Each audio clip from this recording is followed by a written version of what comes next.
अब तक आपने देखा राजकुमारी कुंती नवजात कर्ण का त्याग करती है और अधिरथ सुषेण कर्ण की रक्षा कर उसे घर ले आता है। राधा ने इस बालक को जन्म नहीं दिया। ये जानकर राधा कभी मेरा पुत्र नहीं बन सकता आर्य। कर्ण के जन्म का रहस्य गांव वालों से गुप्त रखने के लिए परिवार समेत अधिरथ शंकुप्रत की ओर प्रस्थान करता है। माता के कहे अनुसार कर्ण के मन में भी अपने कवच के प्रति अपनी मृत्यु का वहम उत्पन्न हो जाता है और शोण उत्सुकतावश कर्ण को दिव्य कवच दिखाने को कहता है।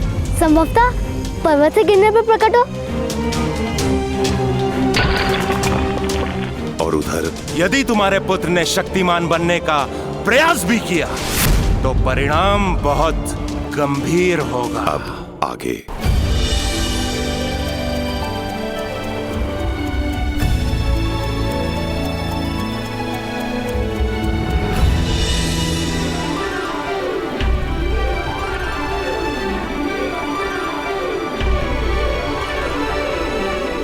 भ्राता कौन?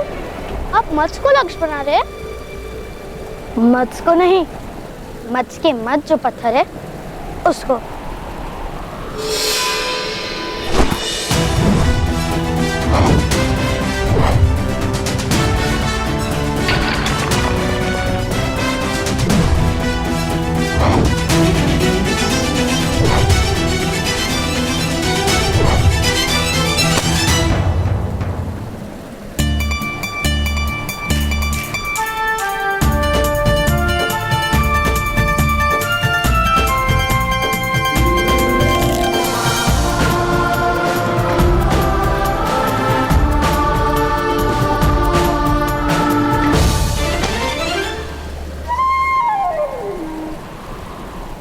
प्रयत्न करो।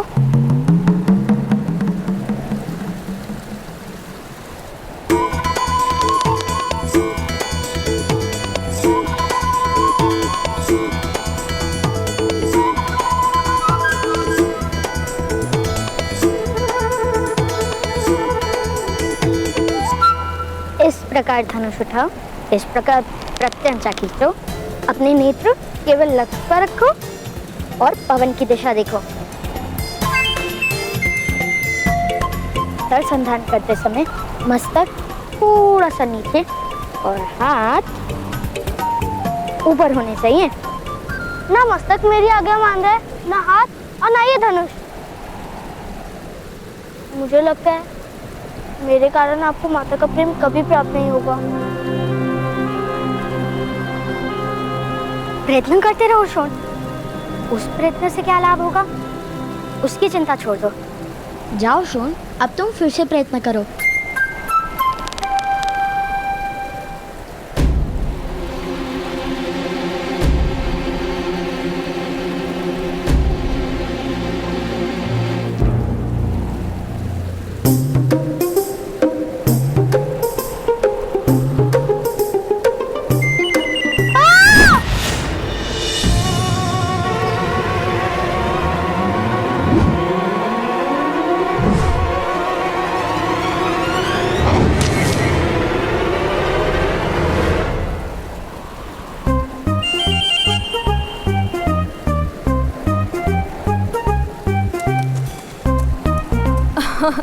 क्यों व्यर्थ प्रयत्न कर रहे हो कर्ण?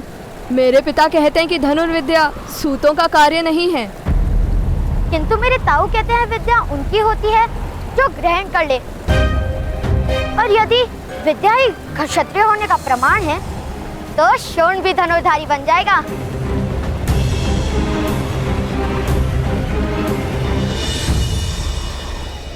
कर्ण के सामर्थ्य को समाज स्वीकार नहीं करेगा।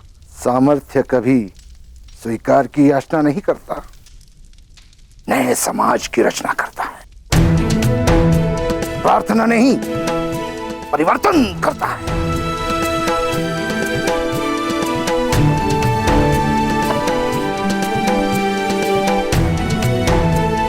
ऐसा ही आत्मविश्वास लेकर आप भी घर से निकले थे। क्या हुआ?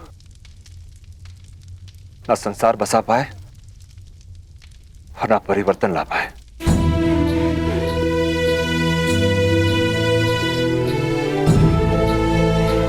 क्योंकि मुझ में सामर्थ्य कम था। किंतु खंड दिव्य है, वास्तव में दिव्य है। अवश्य किसी देवता का प्रसाद है ये तुम्हारा सौभाग्य है कि कर्ण ने तुम्हारे घर में जन्म लिया है। कर्ण वो है जो समय को बांधेगा, जो इतिहास का निर्माण करेगा, जो समाज में परिवर्तन लाएगा। मूर्खतापूर्ण बात मत करो। क्षत्रिय तो जन्म से ही होता है। तो क्या क्षत्रिय विद्या लेकर जन्म लेते हैं? हाँ अवश्य, इसीलिए तो कहते हैं धनुर्विद्या पर क्षत्रियों का अधिकार है। तो करो प्रदर्शन अपने क्षत्रिय होने का।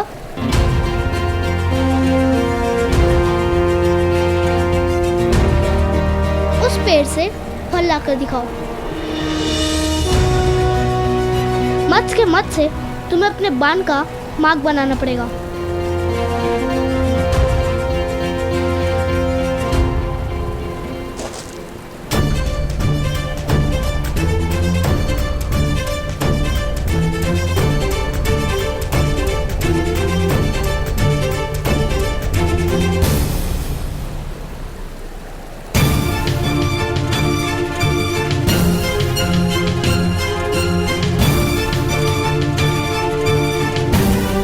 प्रथम तुम करके बताओ। किंतु शोण अभी क्षत्रिय नहीं बना, उसकी विद्या भी पूर्ण नहीं हुई। किंतु तुम तो क्षत्रिय हो, तुम तो विद्या लेकर जन्मे हो, तुम ही लक्ष्यभेद कर दो। नहीं, मैं लक्ष्य भेद नहीं कर सकता। अर्थात तुम क्षत्रिय नहीं हो। तुम क्या मेरे साथ प्रतियोगिता करोगे? पहले तुम मेरे भ्राताश्री को पराजित करके दिखाओ।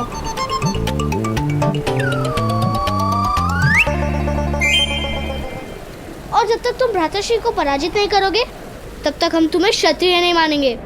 असंभव! मैं अपने छोटे से बालक के कंधों पर आपके सपनों का भार नहीं आने दूंगा। कृपा करके उसके मस्तक में मिथ्या वचन मत भरिए। मेरी तो केवल इतनी इच्छा कि वो अपना जीवन सुख और संतोष के साथ जिए। नहीं बनाना चाहता उसे योद्धा, नहीं करवानी है समाज के साथ शत्रुता, उसके जीवन में संघर्ष नहीं भरना चाहता मैं। सामर्थ्य और संघर्ष में तो पति पत्नी का संबंध है अधिरथ। नहीं भ्राताश्री, कोई संघर्ष नहीं होगा उसके जीवन में। कर्ण सामान्य है और एक सूत की तरह सामान्य जीवन जिएगा। इस समय प्रकाश कम हो गया है, मैं कल प्रातः का लक्ष्य भेद कर दूंगा। सुनो, यदि तुम लक्ष्य भेद नहीं कर पाए तो तुम्हें भ्राताश्री के चरण स्पर्श करने पड़ेंगे, और यदि लक्ष्य भेद कर पाए तो मैं तुम्हारे चरण स्पर्श करूंगा। चलो श्वेत केतु, चलो।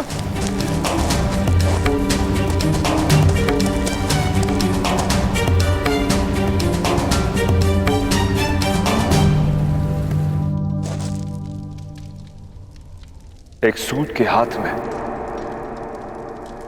रथ की धुरा होती है, धनुष नहीं। ताऊ ताऊ, वो उत्तम है ना? हाँ, कल प्रातःकाल उस उत्तम के साथ भ्राताश्री की प्रतिस्पर्धा निश्चित हुई है। आप चलेंगे ना हमारे साथ?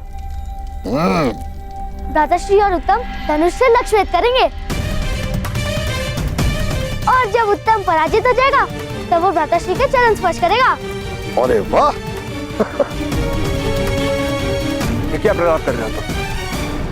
कोई प्रतिस्पर्धा नहीं होगी, कोई लक्ष्य भेद नहीं होगा। किंतु पिताश्री, यदि प्रतिस्पर्धा नहीं होगी तो भ्राताश्री को उस उत्तम के चरण स्पर्श करने होंगे। तो कर्ण चरण स्पर्श नहीं, बड़ी बात करेगा।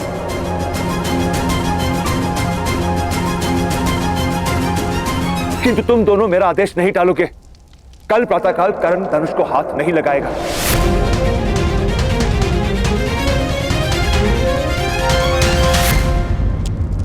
पिताश्री, कल प्रातः काल मुझे आपके साथ आने का आदेश दीजिए ना। क्यों पुत्र, सेना निरीक्षण में तुम्हें क्या रुचि? मुझे चरण स्पर्श करने में रुचि नहीं। मैंने एक भूल कर दी पिताश्री। जाओ। मेरे सम्मान पे प्रश्न हुआ तो मैंने प्रतियोगिता को स्वीकार कर लिया, भूल से। कल प्रातः काल मेरी कर्ण के साथ धनुष विद्या की प्रतिस्पर्धा है। मेरी हार निश्चित है। वो सूतपुत्र अब भी ये साहस उसके पिता को चेतावनी दी थी, फिर भी यदि उसने कल धनुष का स्पर्श किया तो जीवन भर उस साहस के लिए पछताएगा।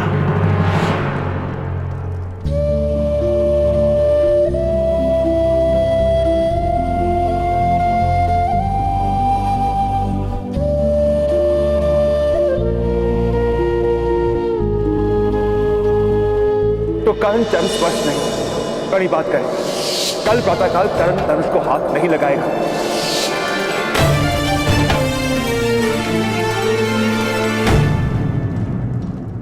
तुम्हारी ओर से मैं उत्तम के चरण स्पर्श करूंगा। शोण,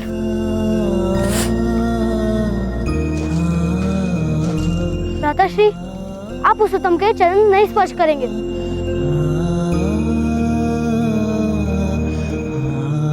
आपको प्रतियोगिता करनी ही पड़ेगी। पिताश्री का आदेश नहीं टाल सकते हम।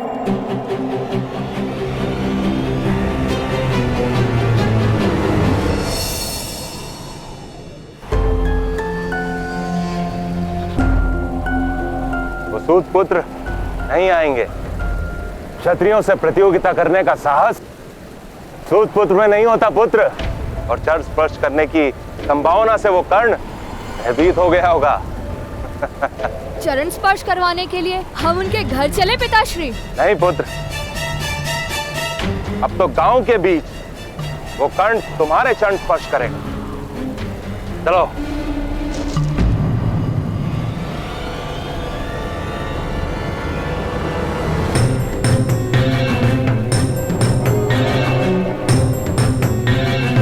चलिए भ्राता, बाहर चलते हैं। प्रतियोगिता को स्वीकार किया है तो उसे पूर्ण भी करना होगा। पीछे नहीं हट सकते हम। तुम पर लांछन लगेगा।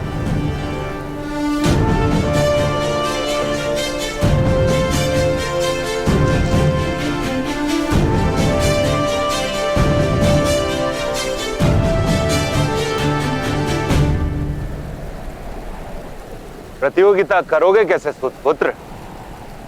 तुम्हें तो धनुष चलाने का अधिकार ही नहीं है।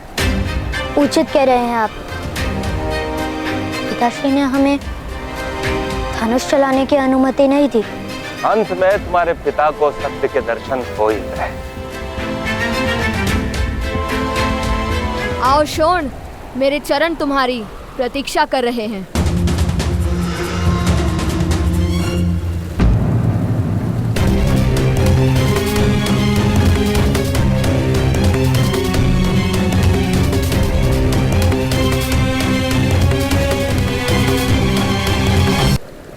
उत्तम, यदि तुम्हें आपत्ति ना हो तो शोण के स्थान पर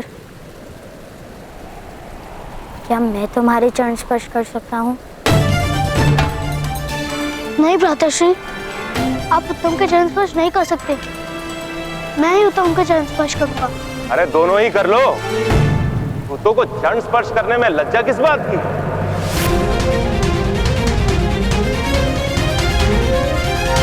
क्षत्रियों के चरण स्पर्श करके अपने वास्तविक स्थान को स्वीकार करो।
जाओ पुत्र।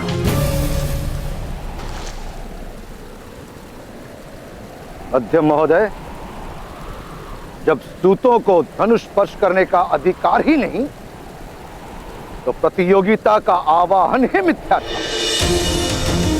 जय पराजय का प्रश्न ही कहां उठता है? तात्पर्य ये महोदय, यदि प्रतियोगिता ही नहीं हुई तो चरण स्पर्श ही क्यों? उचित कह रहे हो।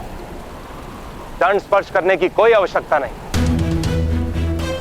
बस इन सूत पुत्र को अपना स्थान स्मरण रहे, वही काफी है। चलो तब। किंतु आपके पुत्र को तो धनुष स्पर्श करने का अधिकार है ना? ये यदि उसने लक्ष्य वेद नहीं किया तो उसे कर्ण के चरण स्पर्श करने होंगे। आओ आओ पुत्र उत्तम, आओ कर्ण के चरण स्पर्श करो या लक्ष्य वेद करो। जाओ पुत्र, लक्ष्य भेद करो। जाओ।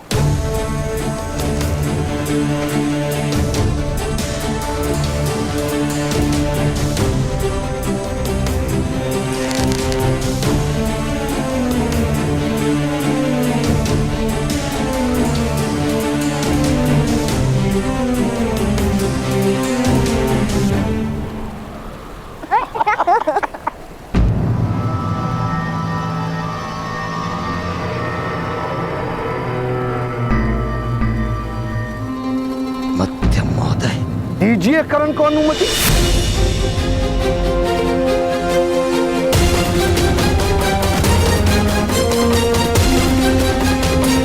दीजिए कर्ण को अनुमति। पिताश्री ने हमें धनुष चलाने की अनुमति नहीं दी।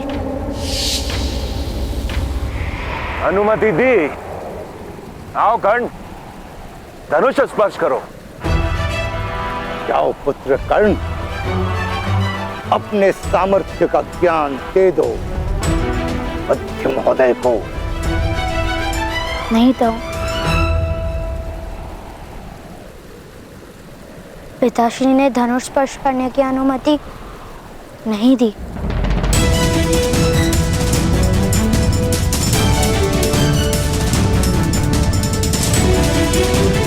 पुत्र कर्ण, ईश्वर ने 2 हाथों के साथ 2 पैर भी तो दिए हैं।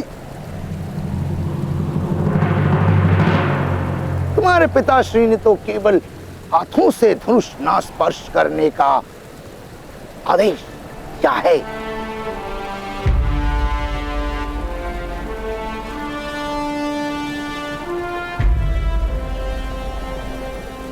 दिव्य दृष्टि से बाण शक्ति से जीत